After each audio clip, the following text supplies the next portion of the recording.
V ಸರೋಜಾದೇವಿಯವರು ಅವರ ನಿಧನ ಇಡೀ ಚಿತ್ರರಂಗಕ್ಕೆ ದೊಡ್ಡ ಆಘಾತವನ್ನು ಉಂಟು ಮಾಡಿದೆ. ಅವರು ಬಹಳ ಚಿಕ್ಕ ವಯಸ್ಸಿನಲ್ಲೇ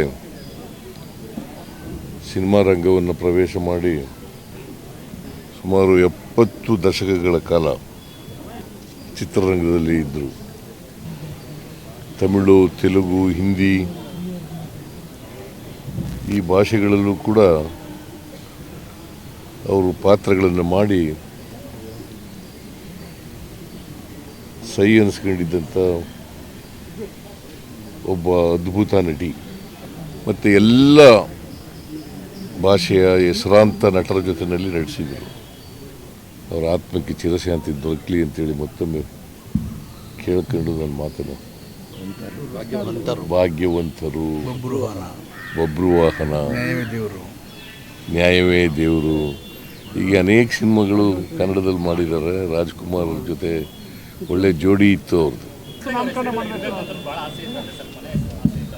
ನೋಡೋಣ, ನಾನು ಮಾತಾಡ್ತೀನಿ ಕಾರ್ಪೊರೇಷನ್ ಅವ್ರ ಜೊತೆ.